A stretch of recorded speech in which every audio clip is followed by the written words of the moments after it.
अस्सलाम वालेकुम दोस्तों, मैं हूं हकीम शाहिद। वेलकम करता हूं आपको अपने चैनल पर। उम्मीद करता हूं आप लोग खैरियत से होंगे। एक बार फिर एक नई वीडियो के साथ और एक नए नुस्खे के साथ आपकी खिदमत में हाजिर हूं। आज का जो हमारा नुस्खा है वो है इमराज़ मैदा के लिए, बदहज़मी के लिए, तबख़ीर मैदा के लिए। बहुत ही आसान सा नुस्खा है, मुख्तसर सी चीज़ें हैं जो कि आपके लिए लेकर आया हूँ मैं आज। बहुत मुजर्रब है, ज़बरदस्त है, आज़मूदा है और बहुत ही अच्छे नताइज का हामिल है। अगर थोड़ा सा तारुफ कर लें कि बदहज़मी होती क्या है और इससे होता क्या है, मतलब इसके असबाब क्या हैं और इसके अलामात क्या हैं। असबाब तो बदहज़मी के बताने की ज़रूरत ही नहीं है, क्योंकि आप लोग जानते ही होंगे अच्छे से। जैसा कि आजकल हमारी खुराकें हैं, फ़ास्ट फूड का ज़्यादा इस्तेमाल करना, चिकनाई का ज़्यादा इस्तेमाल करना, बाज़ारी खाने ज़्यादा खाना और गरम मसालों का ज़्यादा इस्तेमाल करना, मतलब ये तमाम चीज़ें, नींद का पूरा ना होना, ये असबाब बन जाते हैं इसके। अब अलामात में क्या हो जाता है कि खाना खाने के बाद जो है मैदा जो होता है, मैदा में मतलब गर्दानी, ऐसे गुड़ गुड़ गुड़ गुड़ की आवाज़ों आना, या गैस का कभी इधर भाग रही है मैदे में कभी इधर, मतलब ये चीज़ें हो जाती हैं। और खाना खाने के बाद पेट का खींच जाना, मतलब कि ऐसे सख्त तनाव आ जाना और सख्ती मतलब हो जाती है बहुत ज़्यादा पेट में, ऐसे लगता है जैसे पेट फूल गया है खाना खाने के बाद। और खट्टी डकारें आने लग जाती हैं और मुंह का जो जायका है वो ख़राब हो जाता है। और अक्सर इसमें ऐसा होता है कि जब बदहज़मी होती है तो पैरों की जो, पाँव की जो तलियां होती हैं उनमें भी जलन का एहसास होता है। अक्सर बदहज़मी की वजह से सर में दर्द शुरू हो जाता है और तबीयत जो है वैसे सुस्त हो जाती है, मतलब कि नकाहत सी आ जाती है, कोई काम करने को दिल नहीं करता और आम जिस्मानी कमज़ोरी भी जो है महसूस होना शुरू हो जाती है। तो आज का जो हमारा नुस्खा है वो इन तमाम चीज़ों के लिए है। मतलब अगर उसमें अब मेन मेन चीज़ें देख लें तो तबख़ीर मैदा के लिए आ जाएगा। अगर पेट में दर्द हो रहा है तो उसके लिए भी ज़बरदस्त काम करेगा।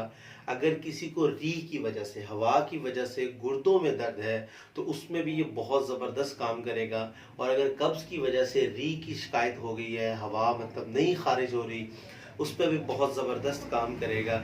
मतलब ये तमाम चीज़ें हैं जो मैंने आपको बता दी हैं, उनके लिए आज का जो है ये नुस्खा है और बहुत ज़बरदस्त है।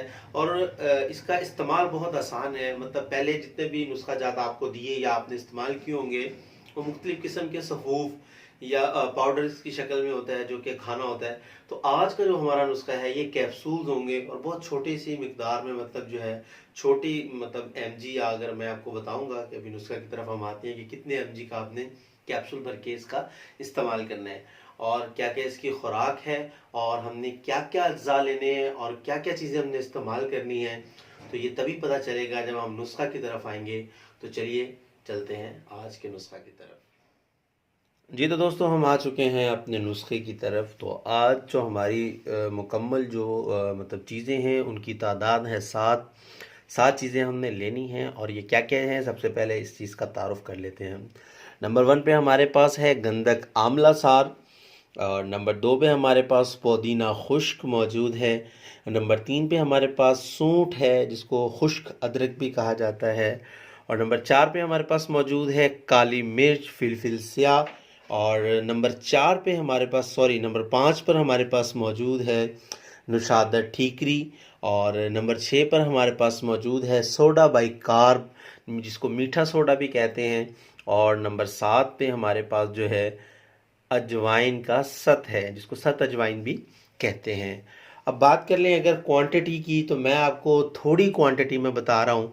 मेरे पास ज़्यादा क्वांटिटी में इस टाइम ये मौजूद है क्योंकि मुझे ये अपने मतलब पर चाहिए होता है। लेकिन आप लोगों को जो अगर आप घर में बनाना चाहते हैं तो आप लोगों को थोड़ी क्वांटिटी में इसको बनाना होगा, क्योंकि मतलब मेरा तो पेशेंट्स वगैरह को देना होता है। लेकिन आप अकेले होंगे या 2 या 3 फ़र्द होंगे घर में इस्तेमाल करने वाले, तो जो आपको क्वांटिटी बता रहा हूँ आपने उस क्वांटिटी में इसको तैयार करना है। सबसे पहले अगर हम बात कर लें गंधक की, तो हमें ये चाहिए होगा 20 ग्राम गंधक आंवला सार, 20 ग्राम। और पुदीना खुश्क जो है ये हम लेंगे 50 ग्राम। उसके बाद सूंठ हम लेंगे 20 ग्राम और काली मिर्च हम लेंगे 20 ग्राम। नुशादा ठीकरी हम लेंगे 20 ग्राम, सोडा बाइकार्ब हम लेंगे 20 ग्राम और सत अजवाइन हम लेंगे 1 माशा। फिर आपको रिपीट कर देता हूँ, गंधक आंवला सार हम लेंगे 20 ग्राम, पुदीना खुश्क हम लेंगे 50 ग्राम, सौंठ लेंगे 20 ग्राम, काली मिर्च लेंगे 20 ग्राम, नुशादा ठीकरी लेंगे 20 ग्राम, सोडा बाइकार्ब लेंगे 20 ग्राम और सत अजवाइन लेंगे हम 1 ग्राम। अब यहाँ पे जो आपको चीज़ें नज़र आ रही हैं इसमें टेबल पर पड़ी हुई, ये क्वांटिटी में डबल है। मतलब पुदीना इसमें नहीं है क्योंकि पुदीना थोड़ा सा वज़न में हल्का होता है, वो मेरे पास अलग एक शॉपर में मौजूद है। लेकिन बाकी तमाम चीज़ें जो हैं, जो मैंने आपको वज़न बताया है, इससे डबल क्वांटिटी में है। अब आपने करना क्या है, इन तमाम चीज़ों को आपने बारीक पाउडर कर लेना है, किसी भी चीज़ में कर लीजिए। और याद रखिए कि हमेशा जो चीज़ मुश्किल से पिसने वाली होती है उसको पहले पीसा करें। मतलब अगर इसी नुस्खे की अगर हम तरतीब देख लें तो सबसे पहले हमें अदरक को डालकर खुश्क अदरक को पीसना है। नंबर 2 पे हम इसमें नुशादा ठीकरी को डाल के इसको कूटना शुरू करेंगे। फिर काली मिर्च, इसी तरीके से ये पुदीना। और जब हम देखेंगे ये गंधक को तो बहुत आसानी से पिसने वाली है, तो इसको हम एंड में रखेंगे। इसी तरीके से सोडा बाइकार्ब जो है ये पहले से ही पाउडर की शक्ल में होता है, और कोशिश करें इसको सबसे एंड में डालें ताकि आसानी से हल हो जाए। इसी तरह अजवाइन का जो ये सत है ये भी सबसे आखिर में हम इसमें डालेंगे। और आपने इसको बिल्कुल बारीक पाउडर तैयार कर लेना है। बारीक पाउडर तैयार करने के बाद आपने 250 mg का कैप्सूल आपको मिल जाएगा। 3 नंबर कैप्सूल या 2 नंबर कैप्सूल जो है, मतलब आम जुबान में उसे कहते हैं, लेकिन आप को मतलब 250 mg का कैप्सूल कहिएगा किसी भी पंसारी से जाके, जहाँ से आपको लूज़ पैकिंग में कैप्सूल मिल जाते हैं, मतलब खुले कैप्सूल मिल जाते हैं खाली। 250 ग्राम का आपने कैप्सूल लेना है, आपने वो भर लेना है। एक कैप्सूल सुबह, एक शाम में आपने इसका इस्तेमाल करना है।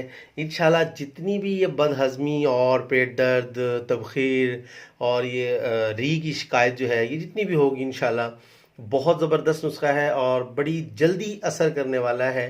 अगर आप इसे जादुई नुस्खा कहें तो ये भी झूठ नहीं होगा, क्योंकि अगर आपको तकलीफ़ हो रही हो, पेट में दर्द हो रहा हो या इस किस्म का कोई भी मसला हो, तो आप जैसे ही इसको इस्तेमाल करेंगे, जस्ट मतलब कि 10 मिनट या 5 मिनट्स में आपको जो है रिलीफ मिलना शुरू हो जाएगा।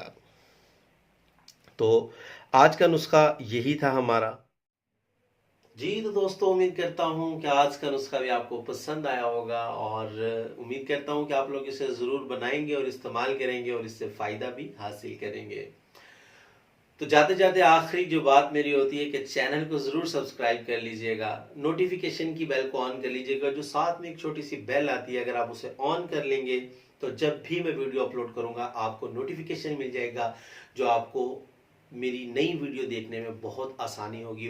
जस्ट वन क्लिक पे आप जो है मेरी वीडियो को प्ले कर सकते हैं। तो लाइक भी किया करें, वीडियो को शेयर कर दिया करें, ताकि आपके साथ साथ दूसरों का भी फ़ायदा हो जाए। तो हकीम ज़ा शाहिद को इजाज़त दीजिए। अल्लाह हाफिज़।